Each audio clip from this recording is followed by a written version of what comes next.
이제 고린도후서 마지막 이 13장에 이르렀습니다.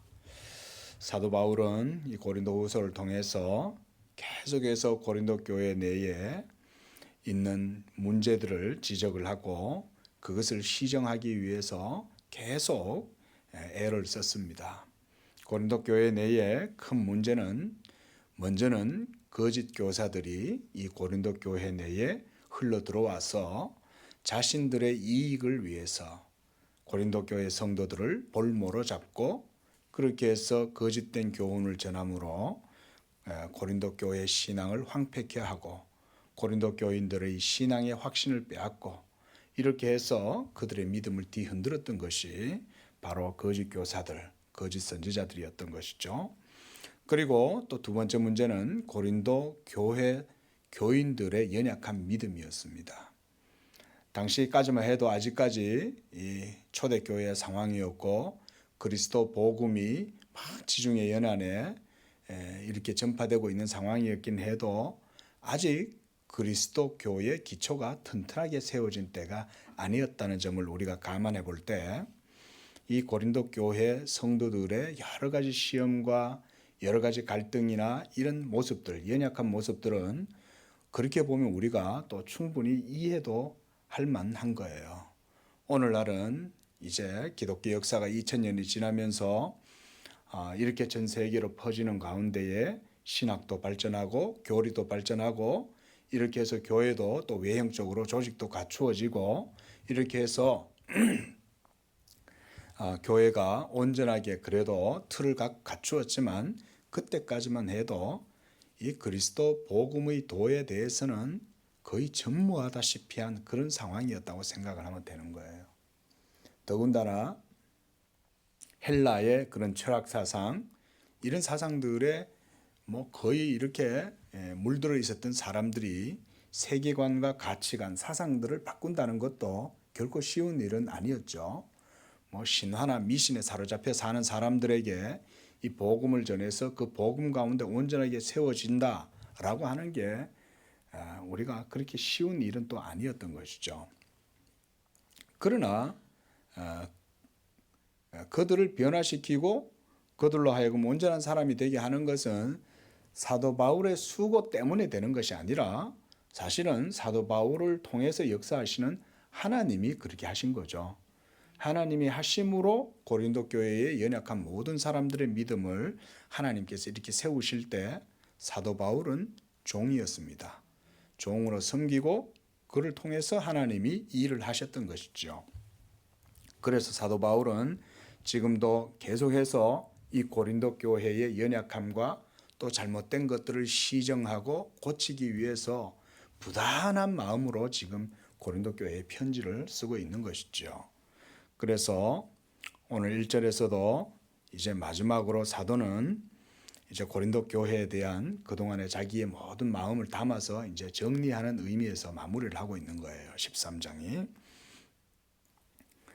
이제 내가 세 번째 너희에게 가리니 두세 증인의 입으로 말마다 확정하리라. 인 고린도 교회 내에 있는 잘못에 대한 지적인 거예요. 두 번째까지 갔는데 이제 세 번째 내가 너희에게 나아갈 텐데 내가 갈 때에는 이제 너희 속에 있는 문제들을 합법적으로 교회의 신앙의 법으로 바르게 다루겠다라고 말하고 있는 거예요. 여러분, 교회의 모든 운영, 이 시스템의 원리는 무엇입니까? 세상의 헌법이 아니죠. 그렇죠? 교회에는 교회 법이 있어요. 이 교회의 법의 모든 핵심은 하나님의 말씀인 성경에서 나오죠. 성경에서 이 교회의 모든 통치의 원리, 정치의 원리도 성경에서 나옵니다. 당시에는 그러나 성경이 없었잖아요. 성경이 없을 때는 그럼 어떻게 하면 좋을까요? 사도의 가르침이 성경의 권위와 동일한 거예요. 당시에는. 성경이 아직 없잖아요. 그리고 하나님께서 사도들을 세우셨잖아요. 그러니까 이 사도들을 통해서 하나님의 교회에 12 기초석이 되게 하신 거예요. 12 사도가. 이스라엘에 12지파가 있었던 것처럼 하나님의 교회에도 이 12 사도를 통해서 세워지게 해서 지금까지 이 교회가 사도의 터 위에 세워지게 하신 거죠. 그러니까 교회가 초대교회 때는 이 사도의 권위는 사실은 막강했던 거예요. 베드로 사도뿐만 아니라 야고보, 요한 그 이외의 여러 많은 사도들 그리고 사도 바울까지 포함해서 이 사도들의 권위는 막강했습니다. 오늘날에는 사도 시대가 아니기 때문에 이렇게 사도의 권위나 이런 것들이 지금은 없지만 그러나 교회는 사도의 권위 그리고 사도의 가르침 위에 서 있기 때문에 이 시대에도 여전히 사도적 전통은 교회의 역사 속에 기초가 되어져 있어요. 우리 그걸 기억하셔야 됩니다. 그래서 우리가 매일 예배 드릴 때 사도신경을 고백하죠. 그죠? 그 사도신경의 이 고백은 초대교회 때부터 있었던 건데 그 속에 사도들이 전한 복음의 모든 교리적 내용이 다 포함되어져 있기 때문에 우리가 사도신경을 그래서 고백을 하는 거예요. 그래서 사도신경, 사도신조라고도 할 수 있어요. 그 교리입니다. 이게 삼위일 그 속에 모든 그 사도신경 자체가 이 모든 교리의 그 교훈들은 바로 사도들이 전해준 복음에서 나왔다. 그래서 우리가 사도신경을 항상 이렇게 고백을 하는 겁니다. 예. 그러니까 이 사도의 권위를 가지고 가서 이제 그 고린도 교회 내의 문제들을 해결하고자 하는 의지를 지금 보여줘요. 2절에 보면 내가 이미 말하였지만 요 앞에서 이제 고린도전서에서도 그러고 이 앞서서도 사도가 말했던 내용을 의미해요. 지금 떠나 있으나 두 번째 대면하였을 때와 같이 전에 죄 지은 자들과 그 남은 모든 사람에게 미리 말하노니 내가 다시 가면 용서하지 아니하리라. 자, 우리가 한번 잘못했을 때는 그만해 하지 마 라고 말하죠. 그 다음 두 번째 잘못해도 또 너 정말 그럴래? 자꾸 그러지 마 라고 얘기하지만 세 번째는 어때요? 더 이상 너 두고 볼 수 없어. 그거죠. 3초해본의 원칙은 보편적인 원칙 아닙니까? 가위바위보를 해도 3번 하고 우리가 3번이라고 하는 것을 그런 의미에서 우리가 완전수라고도 생각을 할 수 있는데 이제는 더 이상 사도 바울도 고린도 교회 내에 이 썩은 살을 그대로 내버려 둘 수는 없다고 생각을 한 거예요. 계속 이렇게 범죄한 사람들을 내버려 두었다가는 교회 전체의 신앙이 오염되고 부패하고 그래서 교회 자체의 존립 자체도 자칫하면 위험을 당할 수가 있는 거예요. 그래서 사도가 이렇게 강력하게 얘기하고 있는 거예요. 전에 죄 지은 자들 뭡니까 이게? 고린도 교회 내에 있는 음행한 자들 그리고 여러 가지 교회 내에서 사기치고 거짓말하고 다른 사람 거 빼앗고 막 이런 나쁜 짓 하는 사람들 거짓말하는 사람들 또 분당 짓는 사람들 이런 여러 가지 죄들이 고린도 교회는 거의 뭐 종합 선물 세트처럼 있었단 말이죠.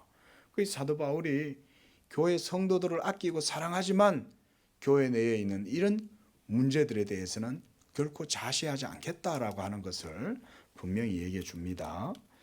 오늘날에도 이것은 동일한 거예요. 그래서 교회는 우리가 권징이다라고 하는 것이 있어요. 우리 교회는 아직은 개척 초기이기 때문에 뭐 이런 권징 이런 얘기하면 좀 어색할 수 있지만 이걸 아시고는 있어야 돼요. 뭐냐면 교회 내에는 그리스도의 법에 의해서 모든 신앙과 성도들이 그 교훈 아래에서 신앙생활을 하는 거기 때문에 그리스도의 도, 복음의 도에 벗어나서 행하거나 할 때는 교회가 야단을 치는 거예요. 때때로 징계도 내리고 심지어 출교까지도 우리가 행하는 겁니다. 오늘날에 너무 교회들이 성도들을 오야 그러고 이렇게 해서 막 어쨌든지 성도 하나 잃어버릴까봐 아둥바둥 그러면서 막 오는 사람 안 말리고 가는 사람 끝까지 붙들고 이런 상황이잖아요. 오늘날은. 그 교회가 그러면 안 된다 이거예요. 오는 거는 얼마든지 받아들일 수 있지만 교회를 떠나겠다? 왜? 교회를 떠나면 뭐가 문제가 돼요? 그리스도를 떠나는 것과 같은 거예요. 그리스도를 떠나겠다는 것은 믿음을 버리고 배반하겠다는 건데요. 그런 것에 대해서는 교회가 믿음의 원칙에 의해서 그래? 교회를 떠나서 믿음을 버리면 네가 어디로 갈 건데? 당신은 어떻게 할 거야? 나가면 사탄에게 내주는 것밖에 안 되는데 그거 가겠다고?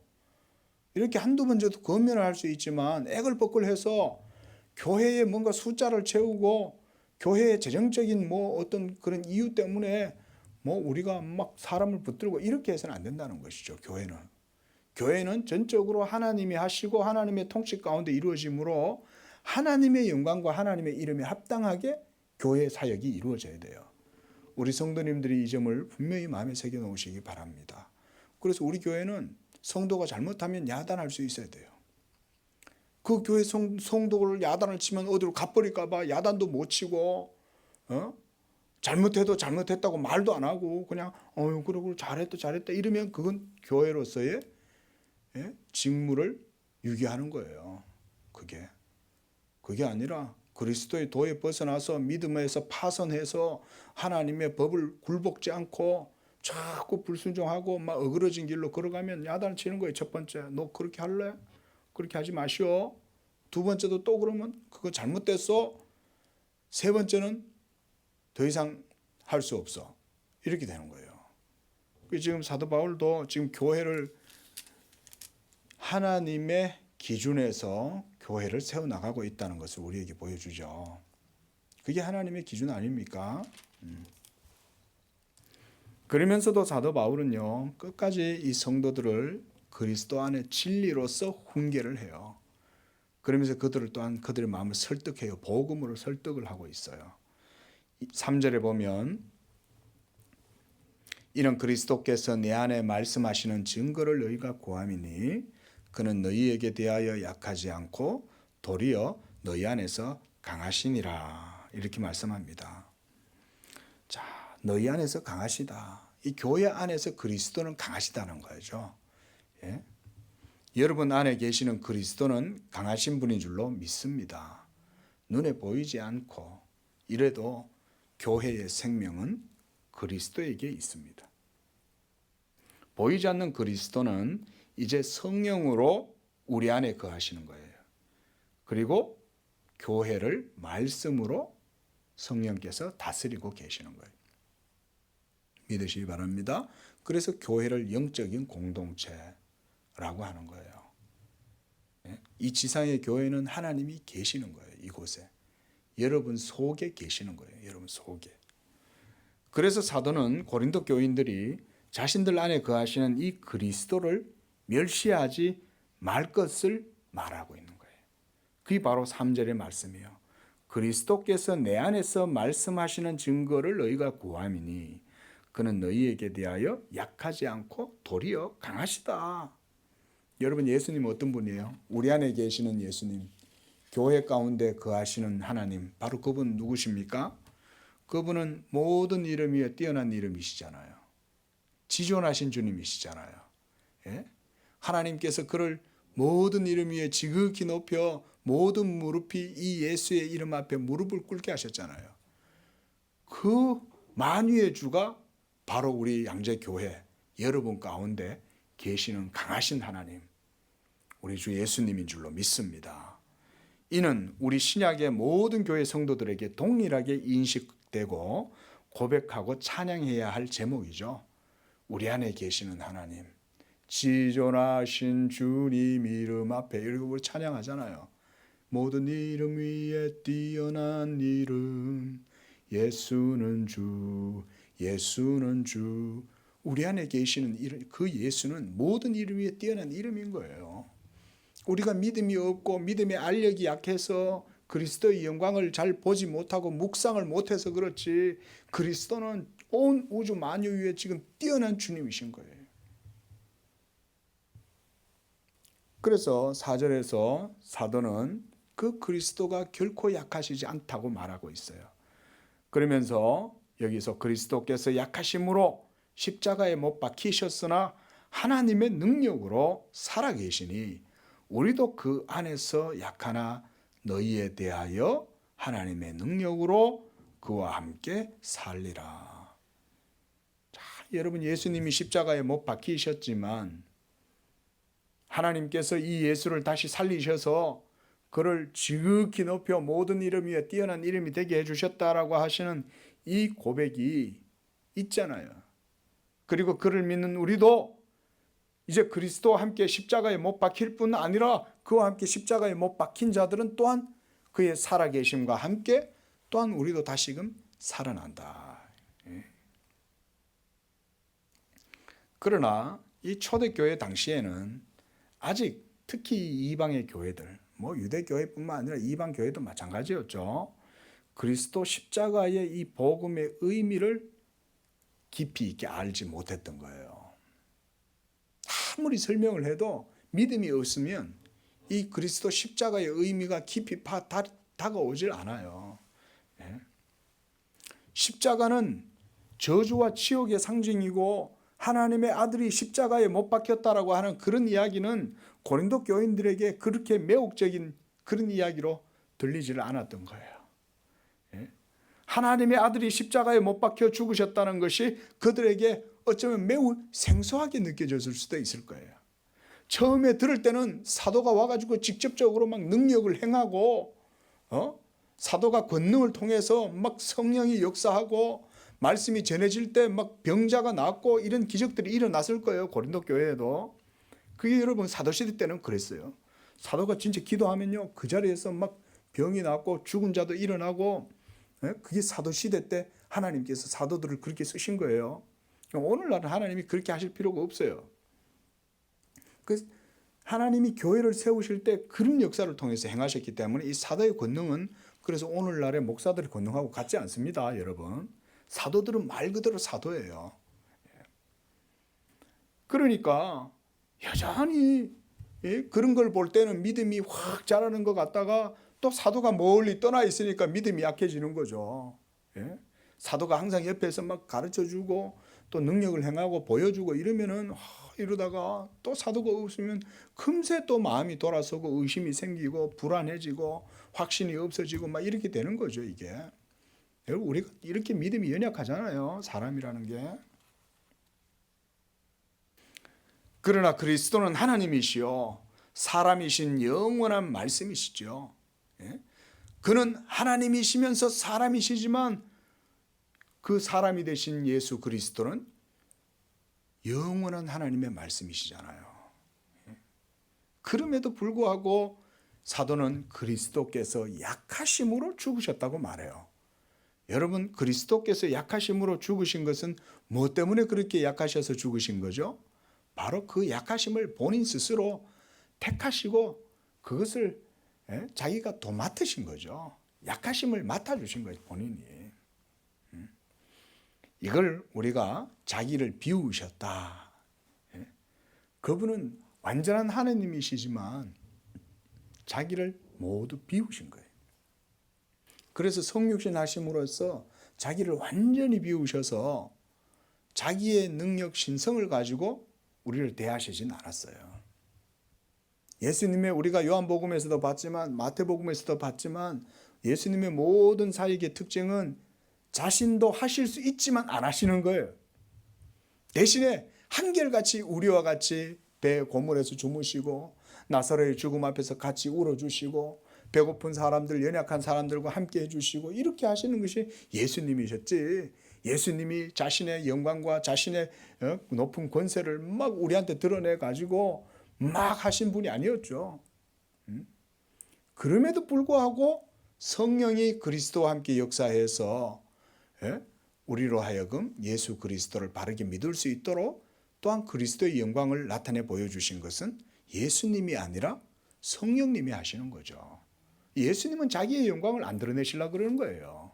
철저히 하나님의 말씀대로 행해서 하나님의 영광을 드러내려고 애쓰시는 거고, 성령님도 철저히 자기의 뜻대로 하시지 않고 예수의 영광만을 드러내서 그 예수의 영광이 드러남으로 동시에 하나님의 영광이 드러나도록 역사하신 게 또한 성령의 사역이었죠.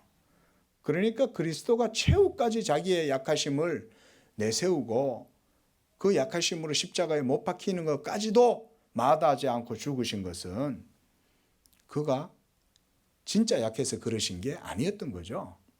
자기 자신을 비우셨던 거예요. 하나님과 또한 우리 죄인들을 위하여, 하나님의 영광을 위하여, 우리 죄인들의 죄사함을 위하여 완전히 비우신 거예요. 그래서 사도 바울은 그리스도께서 십자가에 못 박혀 죽으셨다는 이 사실 이후에 부활의 영광과 능력이 그리스도 안에 있고 믿는 성도 안에 이제 이 부활의 능력이 성령을 통해서 함께 거하시고 역사하고 있다고 말하고 있어요. 우리 4절 말씀 다시 한번 읽어보겠습니다. 시작. 그리스도께서 약하심으로 십자가에 못 박히셨으니 하나님의 능력으로 살아 계시니 우리도 그 안에서 약하나 너희에게 대하여 하나님의 능력으로 그와 함께 살리라. 이것은 첫째로 고린도 교인들의 연약한 믿음을 간접적으로 지금 책망을 하고 있는 거예요. 견책하고 있는 거예요. 야, 너네들 이 복음이 얼마나 대단한 복음인 줄 알아? 예수께서 십자가에 죽으셔서 약하심으로 죽으셨다고 하니까 너희가 그 그리스도 십자가에 달려 죽으신 그리스도를 멸시하냐? 아니야. 그가 십자가에서 약하심으로 죽으셨지만 하나님이 그를 하나님의 능력으로 다시 살리시고 모든 이름 위에 뛰어난 이름이 되게 해서 가장 존귀하게 하시고 이제는 그의 부활과 그 영광과 그 능력으로 그의 영을 믿는 너희에게 보내주셔서 너희 안에 실제로 살아계시는 거야. 믿으시 바랍니다. 십자가에 달리신 그 예수는 약하심으로 죽으셨지만 그것은 우리를 위해서 일부러 약해지신 거예요. 이제는 그리스도가 모든 일들을 다 이루셨기 때문에 더 이상 약하실 필요가 없어요. 이제는 믿는 성도 속에 그리스도는 더 이상 약하신 분으로 계시는 게 아니라 성령을 통해서 우리 안에 강함으로 계신다. 믿으시기 바랍니다. 이게 신약 성도들의 강력한 경건의 능력에 뿌리가 이런 데 있는 거예요. 대부분의 사람들은 죄송합니다. 사도는 자신의 연약함이나 수치 이런 것들이 조롱거리가 아니라고 말해요. 그러면서 이 그리스도의 약하심을 통해서 도리어 그것을 보여줍니다. 그리스도께서도 약하심으로 그렇게 십자가에 못 박혀 죽으셨으니 이제 우리의 참된 구원과 생명과 의가 되어 주셨는데 이제 사도도 그 안에서 약하다는 것을 말하고 있어요. 예수가 약하심으로 죽으셨듯이 사도도 성도들을 대할 때 약함으로 대한다는 거예요. 이렇게 사도의 이런 고백이야말로 저는 진정한 이 그리스도의 사역자의 모습이라고 생각합니다. 동시에 이것은 모든 그리스도인들의 모습도 돼야 돼요. 왜냐하면 그리스도께서 약하심으로 우리 죄를 위하여 죽으셨으므로 그 죄사함을 통해서 우리도 용서받은 우리도 이제 이 세상에 대해서는 이런 모습으로 여전히 세상을 대할 수밖에 없죠. 그렇잖아요. 무지하고 완악하고 염소 같은 우리들을 주께서 위하여 죽으셨는데 우리도 동일하게 그 사랑을 입었으면 그렇게 하는 거죠. 우리가 성경에서 복음서에서 예수님께서 용서의 비유를 해주시잖아요. 어떤 한 주인에게 종이 있는데 이 종이 그 주인한테 많은 갚을 수 없을 만큼 빚을 진 거예요. 그래서 이 빚진 종이 와가지고 주여 시간을 좀 더 주십시오. 그럼 제가 갚겠습니다. 제 능력으로는 이게 지금 갚기가 너무 힘듭니다. 라고 하니까 이 주인이 어떻게 했어요? 그의 모든 빚을 다 탕감해 준 거죠. 근데 이 종이 그걸 탕감받으니까 얼마나 기분 좋아요. 이야, 수백억 빚이 있던 것을 내가 말 한마디로 내가 다 그냥 탕감받았네. 이야, 좋다. 돌아갔는데 아니 예전에 자기한테 돈 100만 원 빌린 사람이 있는 거예요. 근데 이 사람이 돈을 안 갚는 거야. 야, 너 100만 원 언제 갚을 거야? 아유, 좀 시간 좀 줘봐. 내가 지금 노력하고 있는데 내가 요즘 많이 어려워. 내가 갚을게. 안 돼. 웃기고 있어. 너 갚을 때까지 너 저기 우리 집 창고에 들어박혀 있어. 거기다가 감금을 해놓은 거예요. 그러면 그 집에 전화해가지고 당신 남편 지금 진짜 감금돼 있으니까 빨리 100만 원 갚아라. 나한테 갚으라고. 안 갚으면 내 밥도 안 주고 물도 안 줄 거다고. 이러면서 그냥 윽박지른 거죠. 그래가지고는 그냥 그 옥에 갇혀 있는 사람을 보고는 다른 사람들이 이 수백억의 돈을 탕감해준 그 주인한테 가서 얘기를 한 거예요. 주여, 당신이 그렇게 많은 돈을 빚을 갚아준 탕감해준 그 사람이 돌아가서는 자기한테 100만 원 빚진 사람을 용서하지 않고 옥에 가둬놓고는 막 윽박지르고 괴롭히나이다. 어떡하겠어요? 그 주인이 그 이야기를 듣고 그 악한 종을 부르는 거예요. 야, 나는 네가 평생 갚아도 못 갚을 빚을 다 갚아줬는데 너는 그 100만 원 빚 안 갚는다고 그 사람을 그렇게 물고를 하고 옥에다 가둬놓고 괴롭혀? 이 나쁜 놈아, 이래 된 거예요. 예? 자, 여러분, 여기서 예수님이 얘기해 주신 게 뭐죠? 용서의 비유죠. 그렇죠? 예? 여러분, 우리가 이럴 수 있어요. 하나님께서 우리에게 베푸신 사랑을 모르면 우리는 용서할 수가 없는 거예요. 그러나 하나님께서 우리에게 베푸신 사랑을 알면 그 사랑 때문에 감사해서 용서하지 못할 게 없는 거예요. 용광로처럼 다 녹이는 거예요. 다. 주님이 이렇듯 약하심으로 우리 죄를 위하여 모든 의를 이루시고 자기를 비우신 것처럼 우리도 이와 같이 우리의 약함을 부끄러워해서는 안 되는 거예요. 내가 약함으로 도리어 성도가 강해지고 도리어 믿지 않는 자들을 세울 수 있다면 우리가 더 약해질 수 있어야 하는 겁니다. 그래서 그리스도인들은 예수 그리스도로 말미암아 자신의 여러분들의 약함을 자랑할 수 있어야 하는 겁니다. 대부분 사람들은요, 이 강한 것에 대한 유혹을 이기지 못합니다. strong, 강한 것. 여러분, 강하다는 것은 이 물리적인 힘만의 강함을 의미하지 않아요. 지혜도 많으면 강하고 지식도 많으면 강하죠. 부도 많으면 강하고 명예도 많으면 강해요. 그래서 이런 것에 있어서 강하려고 하는 이런 모든 것들은 모두 다 그리스도의 십자가에 역행하는 거예요. 여러분, 이 세상의 것을 우리가 이 세상에 살더라도 최선을 다해서 열심히 살되 이 세상의 것을 위해서 살려고는 노력하지 마세요. 이 세상의 것을 위해서 살면 결국 강함을 쫓아가고 강함을 쫓아가다 보면 그게 우상이 돼버려요. 아름다운 것도 지혜로운 것도 지식도 부도 심지어 명예도 모두 다 자기의 강함이 되면 그리스도의 십자가를 거스르게 돼요. 그러나 그리스도의 참된 성도들은 세상에서 강한 것들을 도리어 미련한 것으로 거리끼는 것으로 인식해야 되는 거예요. 이런 게 정말 이게 깊은 믿음의 소유자가 아닌가. 그렇죠? 돈이 많다고 해도 그것으로 으쓱대는 것이 아니고 지혜가 많다고 해서 그것으로 잘난 척하는 것도 아니고 오로지 예수 그리스도의 그 은혜로 말미암아서 그가 약하심으로 나를 위하여 죽으셔서 내 영혼에 새 생명을 주신 것처럼 이제는 내가 그리스도 안에서 그와 함께 삶으로 나도 약함으로 내 주변의 이웃에게 내 형제에게 이렇게 나도 다가가겠다. 그러면요, 이 약함이 그때는 다 하나님께 영광이 되는 거예요. 나의 약함이 수치가 아니요, 나의 약함이 부끄러움이 아니요, 나의 약함이 내 약점이 아니라 그것을 통해서 하나님께 영광이 되는 이런 일들이 일어나는 거예요. 하나님은 알아요. 하나님은 알아요.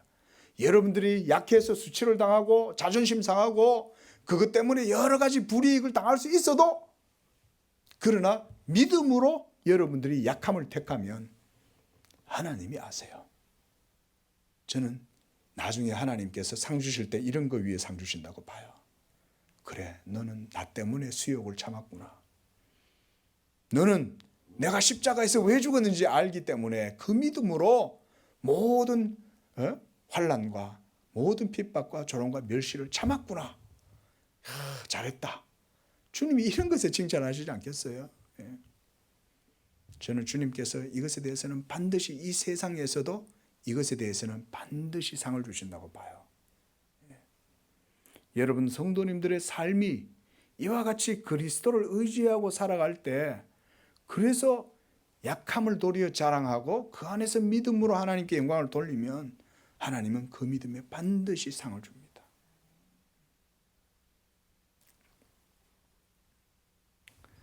5절에 너희가 믿음 안에 있는가? 너희 자신을 시험하고 확증하라. 예수 그리스도께서 너희 안에 계신 줄을 너희가 스스로 알지 못하느냐? 그렇지 않으면 너희는 버림받은 자니라.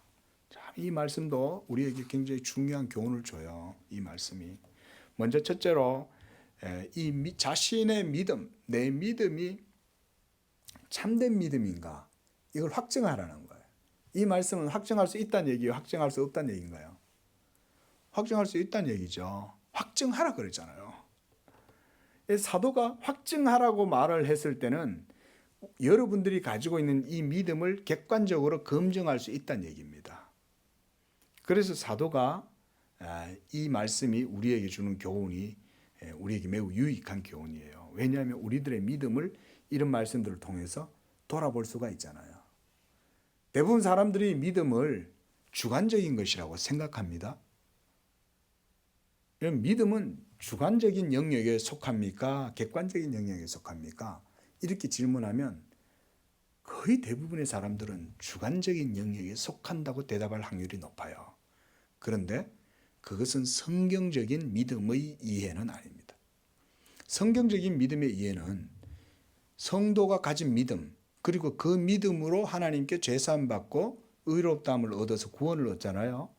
그러면 그렇게 구원 얻는 그 믿음은 주관성에 기반한 게 아니라 객관성에 기반한 거다라고 말해요. 객관적이기 때문에 객관적인 것은 또 검증 가능해요. 그렇죠? 그래 객관적이지 않고 주관적이면 이거는 판단하기가 어렵잖아요. 그러나 객관적인 것은 판단할 수가 있어요. 그러면 판단할 때 그 판단하는 방식이 있겠죠.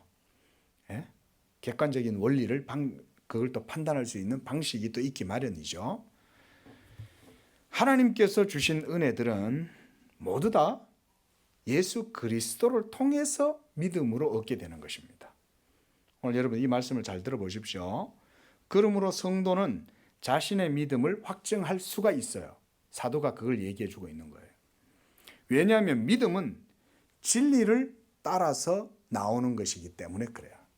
한번 따라 할까요? 믿음은 진리를 따라 나온다. 진리를 따라 나오기 때문에 믿음은 객관적인 거예요. 진리를 따라 나오기 때문에. 만약 진리를 따라 나오는 게 아니라 내 속에 있는 어떤 열정, 패션 이런 것에 의해서 나오는 거다. 라면 그건 주관적인 것이죠. 그런데 예수 믿는 그 믿음은 내 속에서 나오는 게 아니라 진리로 말미암아 나오는 거예요. 이게 가장 중요한 교훈이에요. 그래서 그리스도에 대한 믿음이 있는지 스스로 테스트하고 그래서 확증할 수가 있는 거예요. 이게 객관적인 거기 때문에. 그리고 이 믿음은 여러분 자신에게서 출발하지 않고 믿는 자 안에 거하시는 성령의 역사를 통해서 갖게 되는 거예요. 그러면 내 속에 성령이 계신다는 것도 어떻게 알아요? 내 속에 예수에 대한 믿음이 있는데 이 믿음이 또한 객관적인 것이요. 이게 참된 믿음이라는 걸 또 어떻게 알아요? 이렇게 우리가 이제 질문할 수 있겠죠.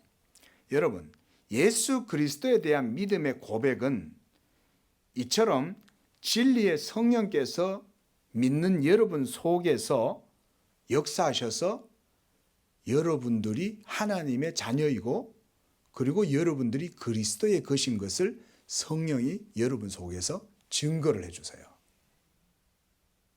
그러니까 성령께서 여러분 속에 진리로 깨닫고 인식할 수 있도록 해주신다는 거예요. 그래서 내가 이 예수를 믿는 것은 나에게서 나온 게 아니라 하나님 아버지의 사랑과 성령의 내적인 역사를 통해서 그리스도를 믿게 하셨다는 것을 알게 돼요. 그러니까 이거는 검증 가능한 거예요.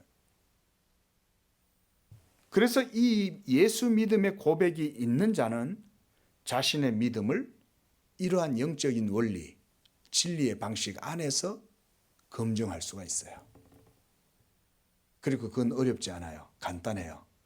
결국 딱 이걸로 기결이 됩니다. 내가 예수를 믿는다고 고백하는가? 믿는다고 고백하면 이미 그 자체로 모든 것들이 다 검증된 거예요. 하나님의 진리는 복잡하지 않죠?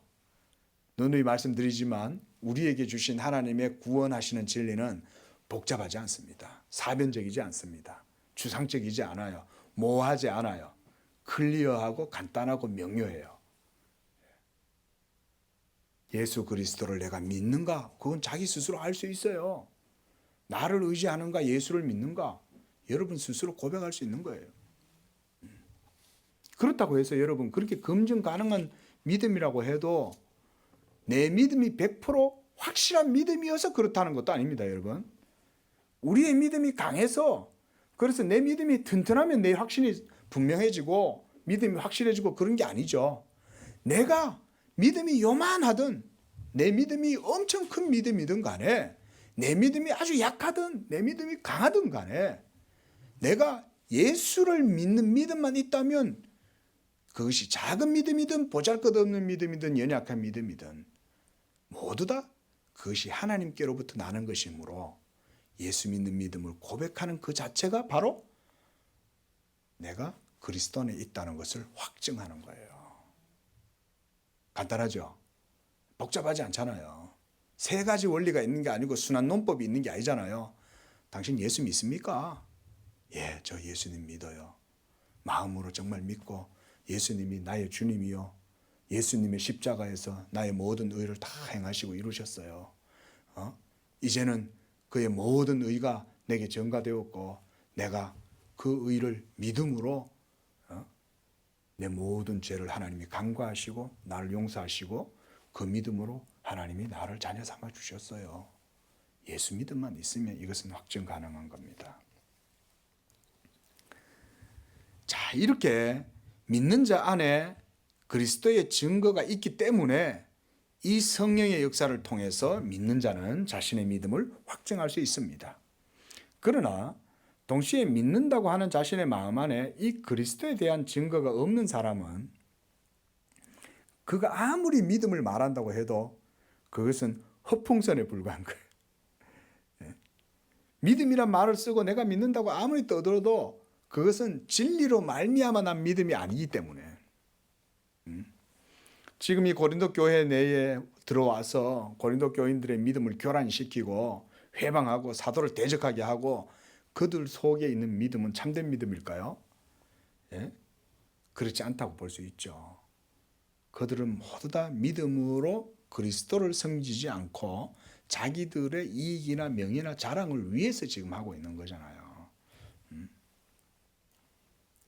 그래서 그런 주관성에 기인한 믿음을 통해서는 결코 진리에 대한 증거 그리고 참된 확신에 도달할 수가 없습니다.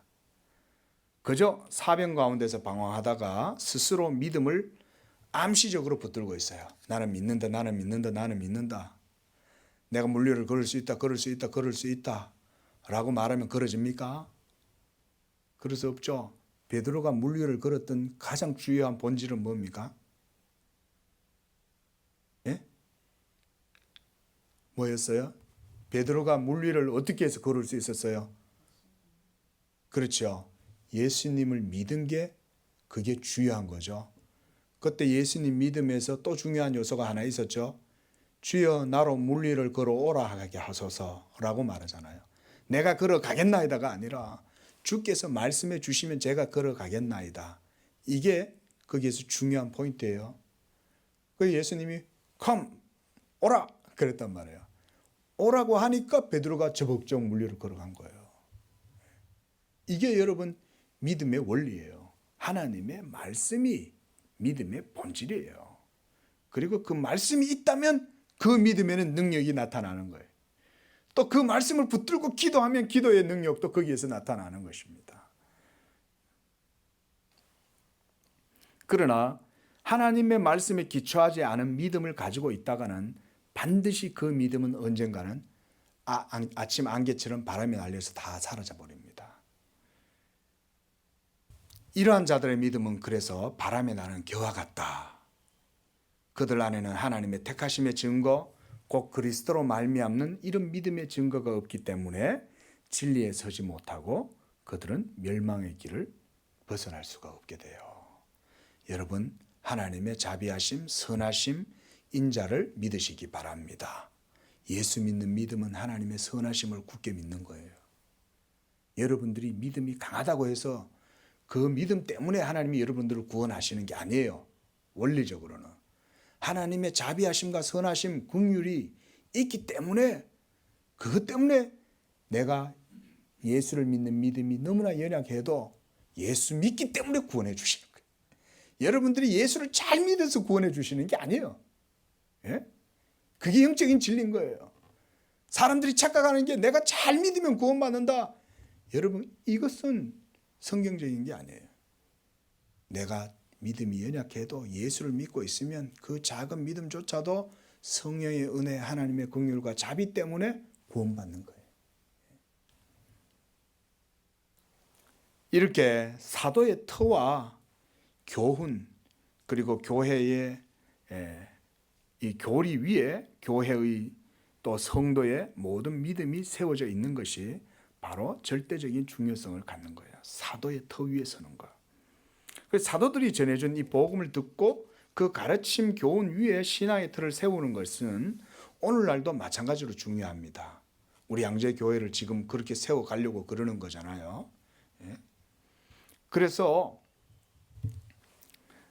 이 고린도 교회가 받은 복음은 바로 사도 바울의 전도를 통해서이고, 그렇게 해서 그들이 믿고 아는 그리스도는 모두 다 사도 바울이 전해준 이 복음 위에서 그들이 교회를 세운 거잖아요.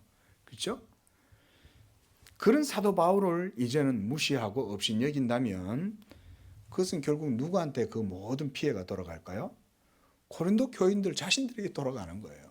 본인들의 불신앙과 본인들의 불순종과 이런 것에 의해서 결국은 본인들이 그것에 의한 모든 폐해를 당하는 거죠. 그래서 사도는 갈라디아서 1장 8절에서 이렇게 말씀했어요. 우리나 혹 하늘로부터 온 천사라도 우리가 너희에게 전한 복음 외에 다른 복음을 전하면 저주를 받을지어다. 이렇게 말해요. 우리나 이렇게 얘기한 거예요. 심지어 복음을 전한 사도 자신도 자기가 전한 그 복음 외에 또 엉뚱한 소리를 한다. 하늘의 천사도 우리가 전했던 그 예수 그리스도의 복음 이외에 다른 복음을 전한다. 그러면 그 미혹하는 얘기다. 사타이다. 그리고 하나님께 저주받는다. 그래서 사도는요, 이제 이렇게 이 고린도 교인들을 복음 위에 세우려고 계속 애를 쓴다고 말해요. 그래서 6절에서 7절까지 보면 우리가 버림받은 자 되지 아니한 것을 너희가 알기를 내가 바라고, 이 말은 우리는 바로 그리스도의 진실한 사역자들이라는 거예요. 우리는 이미 이 믿음을 확증한 자들이요, 우리 속에 있는 믿음의 증거가 하나님의 진리와 일치하기 때문에 우리는 하나님께 버림받은 자가 아니다는 거예요. 하나님의 택하심 속에서 하나님의 은혜 가운데에서 이렇게 복음을 너희들에게 전하고 있는 것을 너희가 알기를 바란다. 그리고 7절에 우리가 하나님께서 너희로 악을 조금도 행하지 않게 하시기를 구하노니 이는 우리가 옳은 자임을 나타내고자 함이 아니라 우리는 버림받은 자 같을지라도 너희는 선을 행하게 하고자 합니다. 이게 여러분, 이게 교회 목회의 기본적인 틀이죠. 성도들에게 복음을 전하는 이유는 그들로 하여금 하나님의 언약 백성된 삶을 살아갈 수 있도록 하는 것에 있죠. 그렇죠? 예수를 잘 믿으면 하나님의 언약의 법을 따라서 순종하고 사는 사람이 되는 거예요. 예? 믿으시기 바랍니다. 그게 바로 언약 신앙이잖아요. 예? 하나님 예수를 잘 믿으면 하나님의 율법에서 자유해가지고 율법을 떠나서 자기 마음대로 방임하고 그렇게 하는 거 아니잖아요. 도리어 믿음이 좋아질수록 하나님의 계명의 삶에 자기 자신을 온전히 내려놓을 수 있는 게, 그런 사람이 진짜 믿음의 사람인 거죠. 바로 이런 사람을 세워나가는 게 교회의 목회 사역이라는 거예요. 우리 양재교회도 이곳에 오는 영혼들이 있으면 또 전도해서 이 영혼들을 세우면 바로 그리스도 위에 세우기를 힘쓰는 교회가 되어야 되는 거예요. 우리 성도님들도 모두 다 그런 사역이 우리 양재교회의 사역이다라고 생각하시면 돼요. 성도를 세우는 우리 양재교회 될 수 있기를 위해서 기도하시기 바랍니다. 성도를 세우는 교회. 이제 사도 바울은 8절에서 진리를 거슬러 아무것도 할 수 없다고 말합니다. 그리고 오직 진리를 위할 뿐이라고 이렇게 말씀합니다. 이게 바로 진정한 사역자의 모습 아닐까요? 복음 사역자는 이렇게 진리를 따라서 사역을 행합니다. 여기서 사도 바울이 얘기하는 여러 가지 내용들도 있겠지만 가장 중요한 건 뭐냐면 사도 바울 자신의 이 사도로서의 영적인 권위, 이 권세도 자의적으로 자기를 위해서 아무렇게나 사용되는 게 아니라고 말해요. 우리가 여러분 목사가 하나님께서 주신 말씀 사역자로서의 권위가 있다고 할 때 이 권위를 목사 자신을 위해서 사용하면 안 되겠죠. 그 상식적인 거 아니겠어요? 공무원들도 자기가 나라의 어떤 권세를 위임받았을 때 그건 자기를 위해서 쓰는 것도 불법이잖아요. 예? 그렇잖아요. 요즘 그런 것 때문에 지금 얼마나 문제들이 많아요. 예? 하물며 세상도 그런데 하나님의 교회의 목사, 사역자들은 더더욱이 하나님께서 자신들에게 주신 영적인 권위를 그리스도의 교회와 성도들을 위해서 쓰는 것은 이건 뭐 당연한 거죠. 그러나 당시에는 아직까지 이런 것들이 그들 속에 의식이 없었기 때문에 사도 바울이 이런 얘기를 해주는 거예요. 이렇게 얘기하면서 동시에 누굴 비판하는 거죠? 거짓 선지자들, 거짓 교사들은 들어와 가지고 모두 다 자기를 위해서 그러고 있는 거잖아요. 예? 자기 자신들을 자랑하고 자기들을 내세우고 그 왜 내세워요? 나를 따르라 이거 아니에요. 자기를 내세우는 건 너희들 나를 따라. 그 따르면 뭐 어떻게 할 건데? 우리를 그리스도 복음에 바르게 세워주려고? 아니, 내가 너희들 위해 군림하려고 그러는 거 아니에요. 예. 그거를 깨달아야 되는데 고린도 교인들이 그걸 못 깨닫는 거예요. 영적인 분별력이 없으니까. 그러나 여러분 진리만을 위해 싸우고 수고하는 사람들은 바로 이런 고린도 교인들에게 도리어 이 비천하게 보이고 연약하게 보였던 거예요. 예? 이게 고린도 교인들이 영적인 분별력이 없는 거예요. 진리를 위해서 수고하고 있는 걸 보면 정말 이 사람은 진리를 위해서 애쓰고 있구나. 우리는 이 사람을 위해서 정말 밀어주고 기도하고 협력해주고 서포트를 해줘야지 이런 생각하는 게 당연한데도 도리어 그렇게 수고하고 애쓰는 사도 바울은 멸시를 하는 거예요. 그래서 사도 바울이 자신을 얘기하면서 그리스도의 약하심을 얘기하는 거예요. 그래서 야, 그리스도가 약한 게 약하셔서 죽으신 줄 알아? 도리어 내가 너희들 앞에서 내가 약한 것은 왜인 줄 알아? 내가 약하고 너희들을 세워주기 위함이야. 그런데 너희들을 세우려고 이렇게 애쓰는 나를 그렇게 멸시하냐? 이렇게 얘기하는 거죠. 그래서 9절에서 사도는 계속 자기가 이 약함을 말해요. 우리가 약할 때에 너희가 강한 것을 기뻐하고 또 이것을 위하여 구하니 너희가 온전하게 되는 것이다. 참 여러분 사도가 다시금 자신이 얼마나 고린도 교회 성도들의 믿음과 삶을 세우기 위해서 힘쓰는지를 여기서 다시금 말해주고 있잖아요. 왜 사도 바울은 고린도 교인들에게 그렇게 약한 사람, 미련한 사람, 어리석은 사람으로 멸시를 받고 천대를 받았을까요? 교회를 세운 장본인이었는데도 그것은 그들이 사도 바울의 가르침 복음의 도에서 순종하지 않고 벗어났기 때문에 그런 거예요. 그러나 사도는 성도를 세울 수만 있다면 자신이 얼마든지 약해질 수 있다고 말해요. 그 약함으로 조롱과 멸시와 무시를 당하는 것조차도 사도 바울은 감내할 수 있다고 말해요. 이로써 성도들을 강하게 세울 수만 있다면, 그들을 온전하게 세울 수만 있다면 어떤 일들도 감내할 수 있다고 지금 이렇게 말하고 있는 거죠.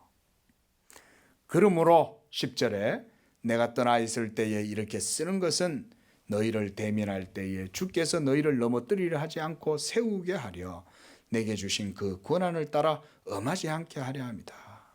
그 내가 지금까지 이제 했던 내용을 사도 바울이 이제 정리를 하는 거예요. 마지막으로 내가 지금까지 이렇게 내가 기록했던 것은 뭐냐? 너희들을 세 번째 대면하러 갔을 때 너희가 하나님의 그 말씀 앞에서 걸려 넘어지는 자들이 되지 않고 모두 다 하나님의 인자하심 가운데 거함으로 온전한 믿음의 사람들이 되기를 원하는 마음 때문에 이렇게 하는 거다. 그 얘기를 하는 거예요. 성도들도 하나님 앞에서 깨어있어 온전한 심령으로 하나님 앞에서 이렇게 살아가라고 말씀하고 있는 것입니다. 하나님께서 성도들을 위해 베풀어 주시는 이 복음의 도에 내가 갔을 때 너희가 걸려 넘어지는 자가 되지 말라는 거예요. 여러분, 복음은 성도들을 세우고 살리는 거잖아요. 그런데 사도 바울이 세 번째 갔을 때 이 복음이 그들을 살리는 게 아니라 그들로 하여금 이 복음에 그치는 자가 되어가지고 그들이 복음에 걸려서 넘어지고 수치를 당하고 하나님께 징계를 받는다면 사도 바울뿐만 아니라 하나님도 얼마나 그 마음이 아프시겠어요. 그러니까 이렇게 지금 권면을 하고 있는 거예요. 제발 너희들 하나님의 복음의 도에 합당한 사람으로 있기를 원하노라. 이러면서 이제 유명한 이제 축도문이 나오죠. 그러면서 11절에 마지막으로 말하노니 기뻐하라. 온전하게 되고 위로를 받고 마음을 같이 해서 평안하라. 사랑과 평강의 하나님이 너희와 함께 계시리라. 서로 거룩한 입맞춤으로 문안해라. 이렇게 권면을 한 다음 이제 축도문으로 마칩니다. 이 바로 목사가 예배 끝나고 나서 이제 축도할 때 이 고린도 후서 바로 이 13장 13절 말씀이 축도문입니다. 우리 함께 읽어볼까요? 여러분도 한번 해보세요. 매일 축도만 받으시는데. 자, 한번 읽어봅니다. 시작.